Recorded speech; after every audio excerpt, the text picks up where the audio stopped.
Bueno, muchas gracias a Venus Nux y especialmente a Carmen por haberse inventado lo preciso para que yo venga aquí a soltar sapos y culebras por la boca, que normalmente me deja muy a gusto y me satisface mucho. He escrito una ponencia llamada Mentiras de la política pesquera común, y me parece que voy a tener que contarla rápidamente y saltarme algo porque vamos con retraso. ¿Le das, por favor, a la tecla? La primera mentira de la política pesquera común de la que quería hablar es eso que aparece en tantos reglamentos uno tras otro de la Unión Europea que se dedican a atornillar cada vez más al sector pesquero, y es que siempre empiezan todos con un rollazo de exposición de motivos donde dice que hay una disminución de los recursos biológicos marinos y que el problema es la sobrepesca. Yo en ese trabajo hablaba de algunas cosas. Eso lo hice hace 15 años porque me irrita la resignación, me irrita el estar siempre recibiendo gorrazos y bastonazos de los de arriba y nada más, y todo es recibir. Entonces lo escribí porque me dio la gana de escribirlo, se lo mandé a la Federación Nacional y no hubo ningún tipo de respuesta. Y básicamente una de las cosas que yo decía ahí es que entre las otras causas que habría que estudiar de por qué hay esa supuesta disminución de los recursos biológicos marinos, pues hay una que es la contaminación. En tema de contaminación me gustaría contar que tuve el alto honor de ser juez marítimo de Valencia, Castellón y Alicante cuando estaba en la Marina. Hice un servicio militar de 7 años y era asesor jurídico de la Convención Marina. Y entonces, como teníamos competencias en contaminación del mar por un tema de marina mercante, pues yo impulsé todo lo que pude a lucha contra la contaminación, y en una reunión con técnicos de la Consejería de Medio Ambiente nos dijeron que en ese complejo sistema de barrancos, de desagüe, de aguas sucias del interior que hay en la Comunidad Valenciana, me imagino que en todas partes, pues había una vez un pastor que cruzó el ganado, que eran ovejas, por un barranco de estos que llevaba agua, y perdieron el pelo todo por la línea de flotación, lo cual sugiere que esa agua contenía algún producto muy corrosivo y muy ácido. Y también es conveniente e interesante que sepáis que todos los pescadores de arrastre dicen siempre que en los fondos someros los efluentes marinos contaminantes dejan un barro estéril, una baba que ahoga la posidonia, que le impide oxigenarse y que hace que en esos fondos someros normalmente no haya posidonia. Pero por una cuestión puramente mecánica y física que puede entender absolutamente todo el mundo,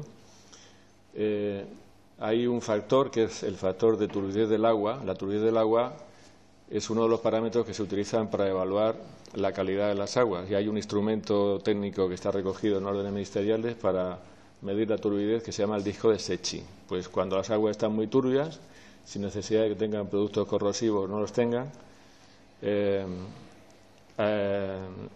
resulta que el rayo de sol llega a menor profundidad, y cuanto menos profundidad llega el rayo de sol, pues menos posidonia oceánica. Entonces no hay, digamos, posidonia oceánica porque en los fondos someros, porque el barro estéril se la come, y tampoco hay posidonia oceánica en los fondos un poco más importantes porque no puede desarrollar la función clorofílica por falta de luz. Y la conclusión que yo saco de esto es que para los señoritos y señoritas de la Unión Europea, que están allí con sus despachos con aire acondicionado, el buscar un culpable de esa supuesta disminución de los recursos biológicos marinos es mucho más económico y más fácil, acusando a los pescadores que están ubicados, que se sabe quiénes son, que están repartidos por aquí y tienen sus barcos y tal, más que intentar aclarar realmente lo que está pasando, porque muy posiblemente las raíces de este problema hay que encontrarlas no en la costa, y desde luego no en los puertos, y desde luego no en los barcos de pesca. Las raíces de este problema habría que buscarlas tierra adentro, en donde ¿Alguno de ustedes sabe que en España hay un poquito de corrupción administrativa y política? Donde la tradicional corrupción administrativa de los ayuntamientos ha conducido a que, y estos son reportajes de prensa que leí en su momento, en los 80, cuando estaba la Comandancia de Marina, a que los alcaldes le dejen a sus amigos montar industrias de cosas tóxicas y peligrosas sin estructuras y sin evacuación ni depuración de aguas residuales ni de aguas tóxicas. Entonces, estos individuos lo que hacían era que por la noche las aguas residuales, producto de su actividad industrial, las metían en cubas y de forma clandestina las vaciaban a los barrancos, y de ahí que al pastor le pasara lo que le pasó. Pero claro, la Unión Europea no se va a poner a escarbar porque es que esto es realmente un problema epidémico en España. Y entonces, pues es mucho más fácil el tema de decir, no, los culpables son los pecadores. No es cierto, eso es una mentira. Segunda mentira, ¿le das por favor a la tecla? Es que la Unión Europea tiene una preocupación muy exquisita por la conservación de los recursos biológicos marinos. Es falso. Y lo puedo decir que es falso porque he tenido la ocasión de que me encargaran la defensa de la Interfederativa Comunidad Valenciana cuando la petrolera Cair Energy intentó poner pozos de petróleo ahí, en el Golfo de Valencia, y cuando querían hacer unas prospecciones petrolíferas mortíferas con 259 decibelios día y noche durante 3 o 4 meses, lo cual hubiera causado una mortandad terrible, y yo hice la defensa. Esa defensa salió bien y se han aburrido y se han ido. Pero la Unión Europea y la Comisión Europea han tenido ocasión de demostrar para qué sirven. Porque, entre otras muchas fórmulas de defensa que yo empleé, una de ellas era que en octubre de 2013 la Unión Europea sacó un reglamento que decía que cuando haya un peligro inminente para la conservación de los recursos biológicos marinos, la propia Unión Europea, la Comisión Europea, puede adoptar medidas cautelares urgentes. Entonces, a mí se me ocurrió pedirle a la Unión Europea que hiciera uso, a la Comisión, que hiciera uso de esa facultad que le daba ese reglamento, puesto que había un peligro inminente y muy grave para los recursos biológicos marinos por culpa de las prospecciones. Entonces, estos señoritos burócratas lo primero que hicieron fue derivar la cuestión a la Dirección General de Medio Ambiente, lo cual no me gustó. Y no me gustó por un motivo muy sencillo, y es que la conservación de los recursos biológicos marinos en el marco de la política pesquera común es una competencia exclusiva, digo exclusiva de la Unión Europea, exclusiva. Quiere decir que los Estados miembros lo único que tienen que hacer es ejecutar lo que diga la Unión Europea. Pero medio ambiente es una competencia compartida. Cogí y les escribí y les dije, mire, usted está muy equivocado porque esto es pesca, esto no es un tema de medio ambiente, también es medio ambiente, pero lo que hay comprometido claramente son los recursos biológicos marinos. Le escribí a la consejera de Pesca. ¿Creen que me hicieron caso? Nada. Y luego el tema se lió en la rueda burocrática y nunca jamás, no se lió. Después de liarse durante muchos meses, me contestaron y me dijeron que me fuera a paseo. Que eso era una competencia del Estado español, el tema de los permisos y tal. ¿Qué más le he dicho yo ahí? Otra, por favor. Dale.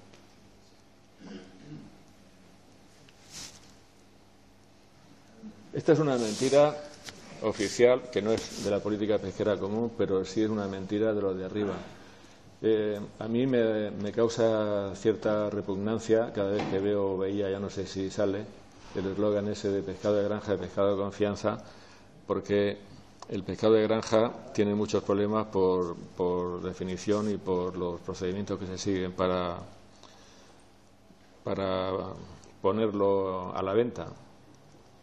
Yo al principio de trabajar en esto decía, va, muy bien, la pesca es caza, estamos cazando, estamos todavía como el Paleolítico.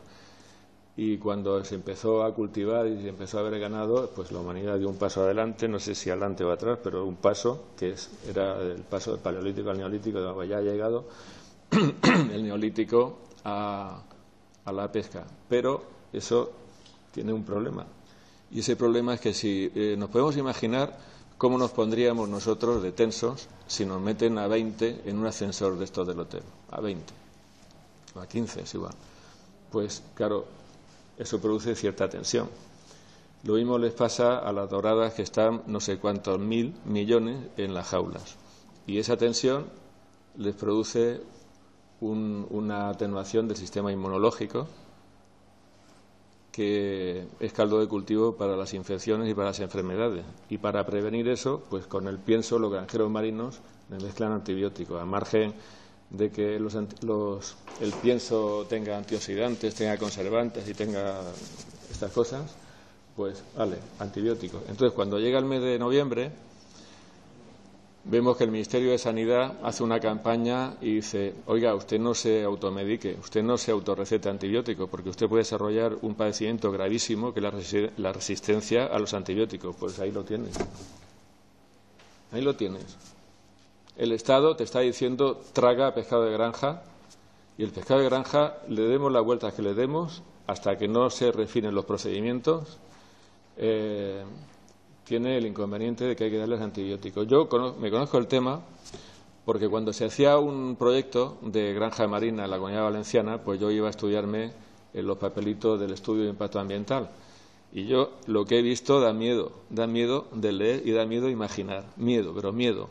Porque los individuos que tenían que manipular el pienso con los antibióticos, o los antibióticos, me da igual, tenían que ir vestidos de astronautas. Eso lo dice el estudio de impacto ambiental, vestidos de astronautas. Y luego eso lo cogen y lo tiran así, con unas palas, a las jaulas, y es lógico que hay una pérdida, que ellos lo reconocen, de un 10 o un 15% de pienso que se va al mar y el pescado salvaje se lo traga, y después pues el pescado salvaje también se contamina. Voy rápido, ya lo sé, pero venga, dale a otra. Pues si no existe el FROM, existe mi memoria. Y ese eslogan, es que ¿sabes lo que pasa? Que hasta donde yo sé, todas las empresas que yo conozco de acuicultura son empresas de expolíticos que se manejan divinamente bien por los despachos y que tienen cierta facilidad para conseguir esas subvenciones tan extraordinarias que ha habido, no sé si sigue igual, a fondo perdido, no sé si el 60%, instalaciones carísimas. Después, una tras otra, han ido cayendo. Pero, de luego, no es ningún misterio entender, a ver, por qué razón, desde las instancias oficiales, se está promocionando el pescado de granja, cuando el pescado de granja puede ser un peligro potencial para la salud pública. Vale, otra, por favor. El atún, mira, el atún me lo voy a pasar porque voy corriendo fuera atún. Venga, otra. El atún interesa aquí, ¿eh? El atún interesa aquí mucho. Vale, pues si el atún interesa aquí no me la salto. A ver, yo un día estaba con el secretario de Pesca Marítima y estábamos con el drama y con los lloriqueos estos y con las lamentaciones tristonas y tontas de que ya sabéis todos cómo es esto de la pesca accidental y de que a los artesanales se les concede una cuota ridícula, pero que tiene que ser con pesca accidental, y que están sorteando las etiquetas de atún, para un atún se lo reparten entre 18 barcos artesanales. Entonces le dije al señor, digo, oiga, ¿cuál es el problema? Es que no lo he entendido, porque que yo sepa la pesca del atún, pues es algo ancestral, ¿no? Y más en el Mediterráneo. Y digo, ¿qué hace falta? ¿Qué hace falta para que pueda haber pesca dirigida? ¿Por qué no? Y dice, no, porque había que modificar los tratados de ICAT y tal, y no sé qué, no sé cuánto. Bueno, pues entonces le pregunté a Jacinto Insulza, que es el buen asesor jurídico de la Federación Nacional, Jacinto, y le pregunté y me contó las recomendaciones de ICAT. Entonces, hay una recomendación de ICAT, que es una recomendación, no es un tratado internacional, no es una ley, es una recomendación, que restringe el derecho a la pesca dirigida de atún a los artesanales, a los que hubieran estado pescando, lo tengo aquí anotado, entre el 1 de enero de 2007 y el 1 de julio de 2008. Y resulta que ahí en la Comunidad Valenciana, la Consellería de Agricultura y Pesca le mandó a Madrid un informe de unos cuantos foliecillos explicándole que la pesca de atún en el Mediterráneo, la Comunidad Valenciana, era una costumbre inmemorial. Y eso no es una improvisación, ni eso es un cuento, ni eso es un truco. Eso es un documento oficial. Es un documento oficial firmado por una autoridad administrativa, y por esa razón cogí y le puse un escrito al señor este y le dije, escuche, si esa recomendación de ICCAT dice que los que hubieran estado pescando en esa fecha podrán seguir pescando pesca dirigida, y si tiene usted ahí un papel que dice que esto es pesca de toda la vida, inmemorial y de los siglos, pues ¿por qué no se va usted a ICCAT o hace lo que tenga que hacer para promover el que se autorice la pesca dirigida del Mediterráneo a los artesanales? Y me contestó Larrañaga, el señor ese de bigote y de mucho pelo. Pero robótico, perdido, ¿eh? Robótico, pero robótico. Es como una máquina tragaperras. Nada, me coge y me suelta un rollazo que es todo la historia de la pesca accidental, otra vez, pum, pum, pum, pum, pum, pum, pum, pum, y ya está. Bueno, pues allá ha quedado la cosa. Es que no quieren. ¿Vamos con otra?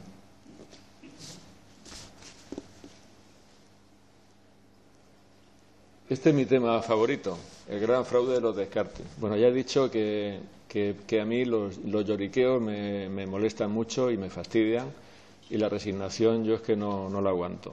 Y entonces, cuando empecé a intervenir en reuniones lacrimógenas, que nada más que servían para mostrar la tristeza, la impotencia y la incomprensión del sector por el tema de los descartes, para los que no saben lo que son los descartes, como mi colega Irina, que está ahí, que es abogado, los descartes, la prohibición de descartes consiste en que antes, con la normativa que había anteriormente, el pescado pequeño que se cogía, pescado por debajo de la medida, se tenía que tirar de nuevo de vuelta al mar porque estaba prohibido tenerlo y sobre todo comercializarlo.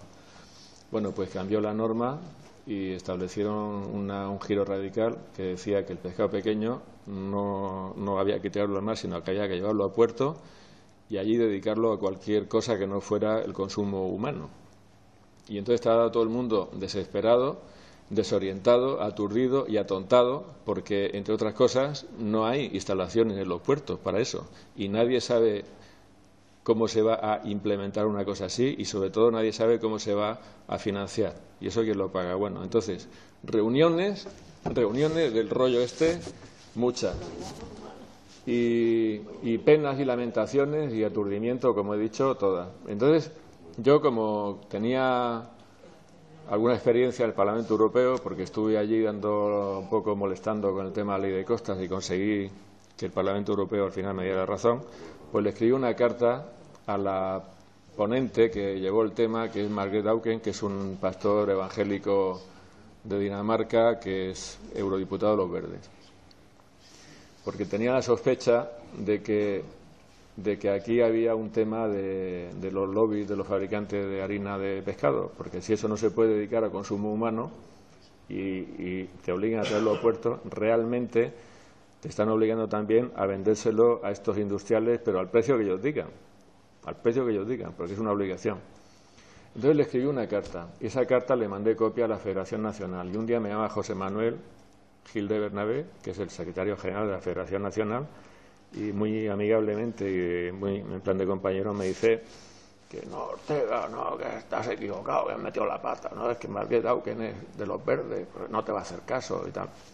Y me dice, tú no sabes que hay una organización ecologista que se llama Ni un pez por la borda, que ha metido 175.000 firmas en el Parlamento Europeo para pedir la prohibición de los descartes, y me dice eso.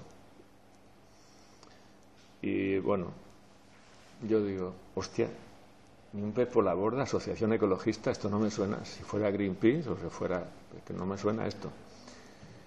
Y estuve preguntando por ahí a los ecologistas y nadie sabía nada. Entonces hice lo que hace toda persona decente, que es buscar en Google, y me sale una página web que se llama niunpezporlaborda.org.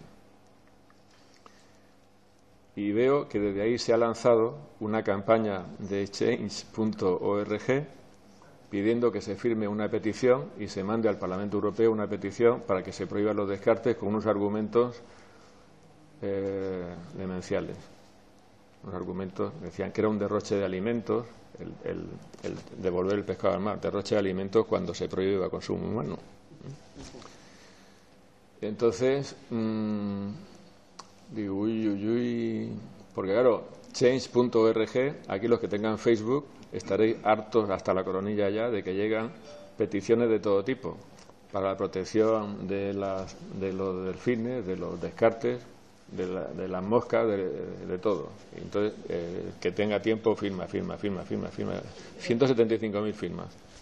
Bueno, pues no era una organización ecologista, pero como yo quería saber de dónde salía esa plataforma, pues hice unas indagaciones y me enteré de que ese dominio lo había vendido una empresa de Miami que se llama Marcaria, empresa de Miami.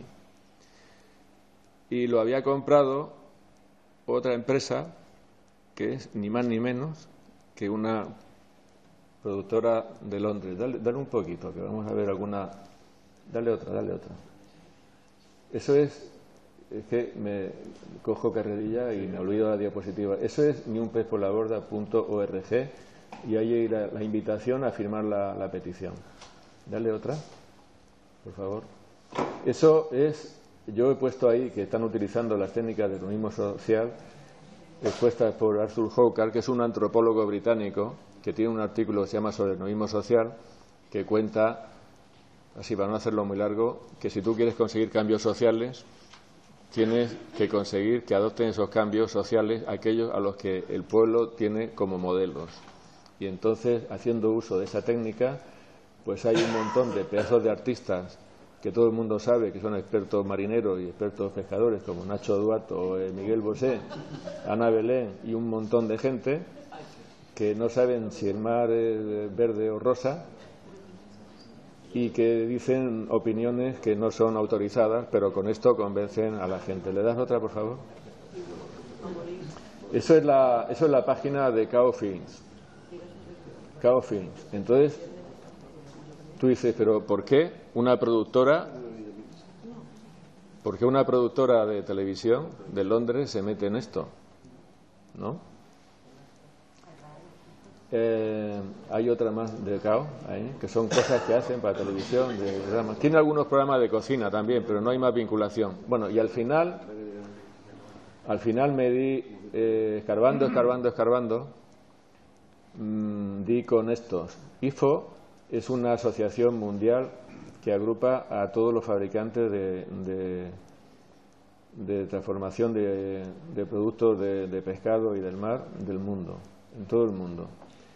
Y en el 2014, que creo que fue cuando se sacaron de la manga la prohibición de los descartes, estos habían celebrado su congreso mundial, ¿dónde?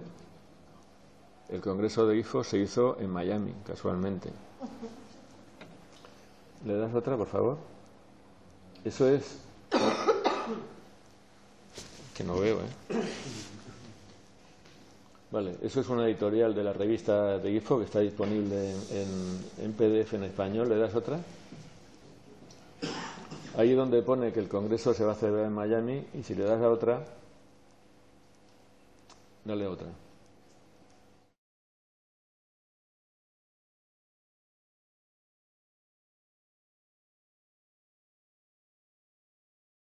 Muy bien. Entonces, como consecuencia de esto, la Margaret Hawken nunca me contestó. La señora es muy amable, nunca me contestó. Entonces, como consecuencia de esto, hice ya, siguiendo mi rutina habitual, una queja al Parlamento Europeo, a la Comisión de Peticiones, que es donde conseguí lo de la ley de costas. Y eso fue en agosto. Entonces me puse a esperar y no pasó nada. Y cuando indago y llamo y tal, me entero de que es que tengo 400 peticiones delante, pero 400. Entonces, claro, esto ya inutiliza la iniciativa, porque de aquí a que me toque, pues no vamos a hacer nada. Con lo cual, aunque lo hablé con Marina Albiol, que es una eurodiputada de Castellón, hija de pescadores del Grao, que lo hablé este verano con ella, que está en la comisión de peticiones, pero eso lleva su ritmo, eso lleva su turno y eso nada. Con lo cual, lo único que podía hacer era mandarle a todos estas que ponen ahí, al Consejo Europeo, a la Comisión Europea, al Defensor del Pueblo Europeo. Y no ha contestado ninguno, excepto el Defensor del Pueblo Europeo. Si le das a la siguiente, por favor, que ha acusado recibo, simplemente acusar recibo. Entonces, a ver si sale rebelión a bordo. Dale a otra. Vale. Luego aparecerá la dirección de mi blog, por si queréis buscar la anterior. Sí, Pablo Iglesias, sí. Que también tengo que decir una cosita de este hombre. He hecho el modelo a vista, porque claro, mi intención era que una vez que se admite a trámite la petición en la Comisión de Peticiones del Parlamento Europeo, los terceros se pueden adherir. Y mi intención era, si ellos habían metido 175.000 firmas, que nosotros hubiéramos podido meter 175.000 millones, porque hubiéramos podido movilizar a todo el sector pesquero, pero no solamente de España, sino de los otros países que pescan también, la Unión Europea.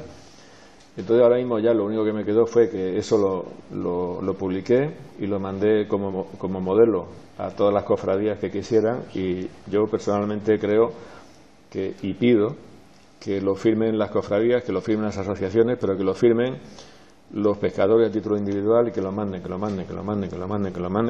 a ver si un día aparece en prensa que se ha asfixiado el de la Comisión Europea en papel y que le ha dado un ataque.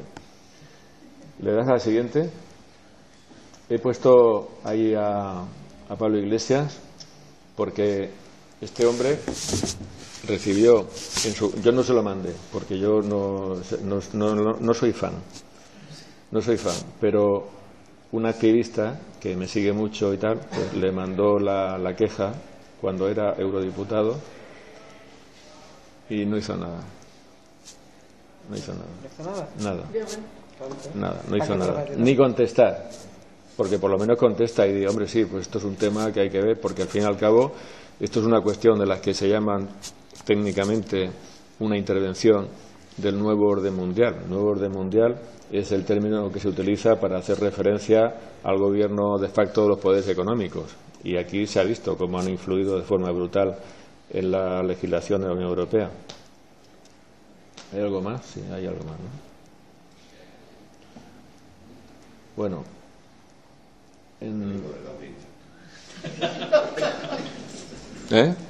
No lo he pillado.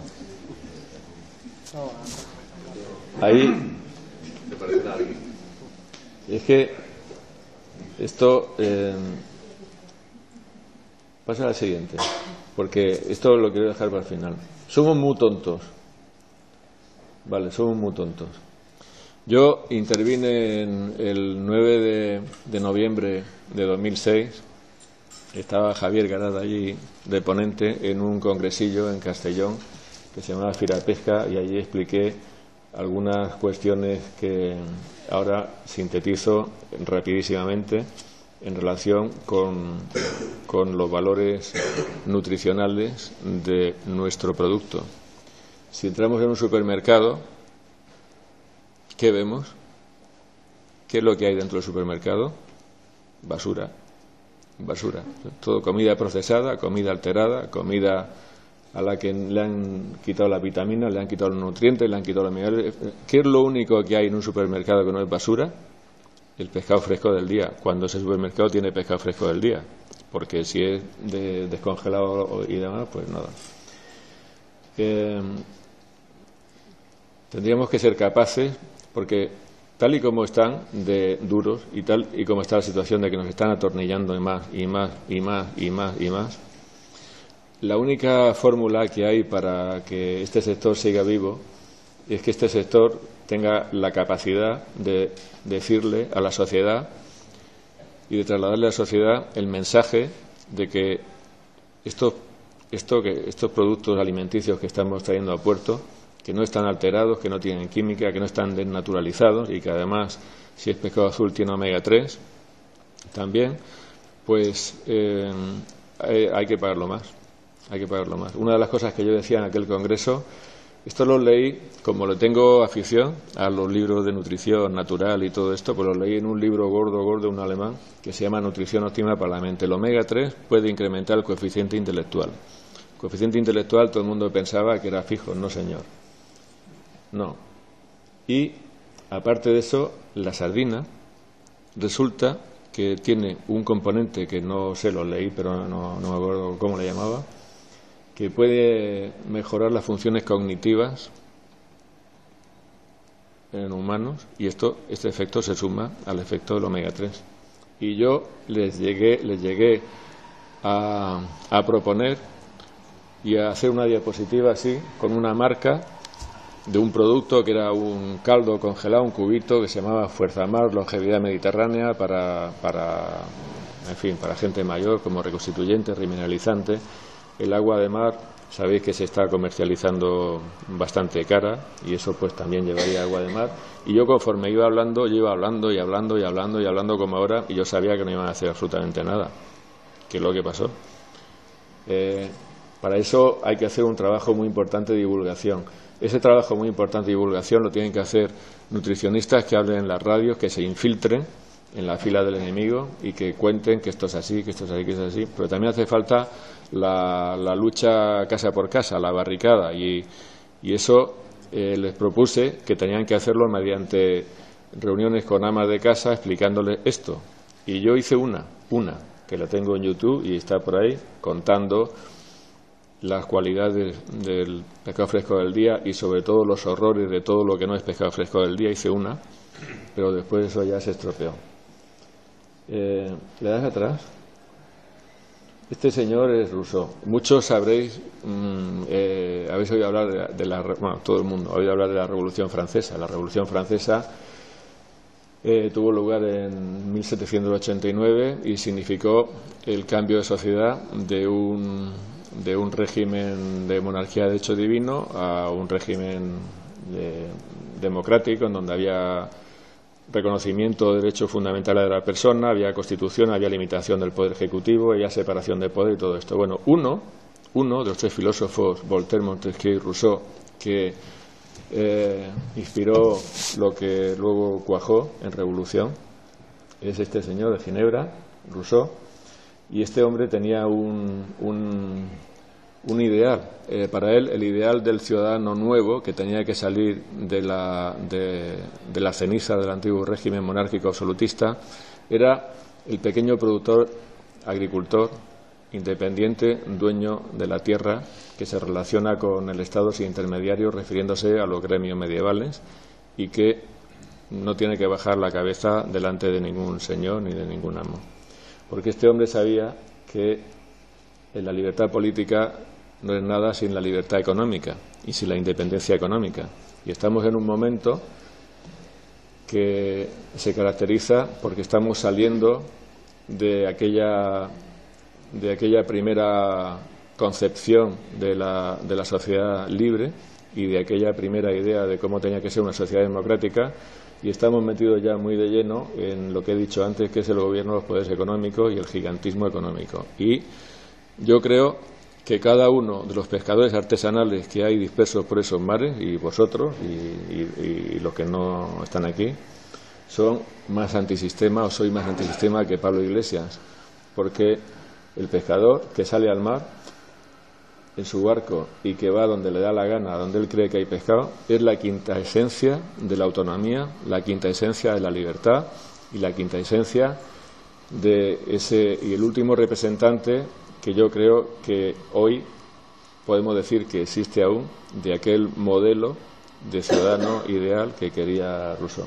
Entonces, cuando hice aquel trabajo, yo les decía que el sector pesquero se tenía que dotar de una ideología, pero no de una ideología de izquierda, ni una ideología de derecha, ni una ideología de centro, sino de una ideología que permitiera al sector pesquero ir a plantear una lucha de valores y no de intereses. Dice Bertrand Russell, filósofo británico, que es muy distinto moverse por intereses que moverse por valores. Yo puedo votarle a un partido de A, B o C porque me interesa, porque van a poner medidas que a mí me van bien, o por valores, porque están representando valores de justicia, de libertad o de democracia, lo que se quiera. Bueno, pues el sector pesquero tiene que ser consciente, debería ser consciente cuando se presente a discutir las cosas por ahí, de que vamos con la legitimidad de que somos los últimos hombres libres. ¿Hay algo más ahí que contar o no? Bueno, esto es un consejo electoral. Va a haber elecciones en la Federación Nacional de Cofradías pronto, no se sabe cuándo, pero pronto. Este señor de la fotografía se llama Ángel Luchoro Piedecausa, es el patrón mayor de Santa Pola y se va a presentar, según tengo entendido, a presidente de la Federación Nacional.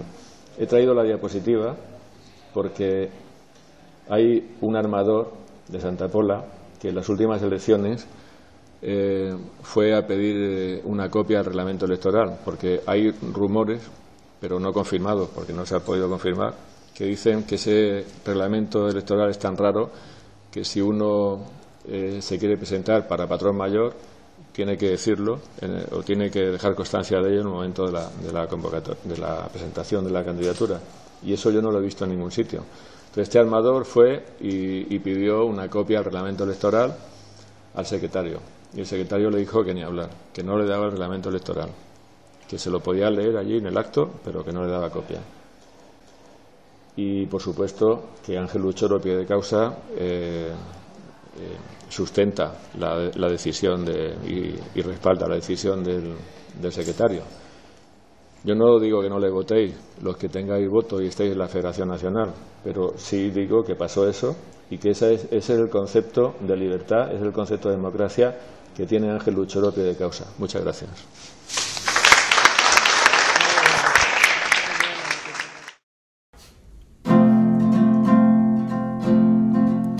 Dejaremos que caiga la lluvia, dejaremos al trigo crecer, dejaremos que el pájaro vuele, la libertad no va a perecer. Dejaremos que el joven sueñe, que lo imposible aprenda a creer. Dejaremos que los niños jueguen, la libertad no va a perecer. Camarada, camina conmigo, camarada, no debes temer. Camarada, a ti te lo digo, la libertad no va a perecer. Camarada, estrecha mi mano, ven conmigo hacia el amanecer. Camarada, si eres mi hermano, la libertad no va a perecer. Nunca seremos esclavos, nunca tendremos señor. Huí de la patria, tiranos, llegó la revolución. Libre nacimos un día, libres queremos vivir. Siempre quisimos ser libres, libres hemos de morir.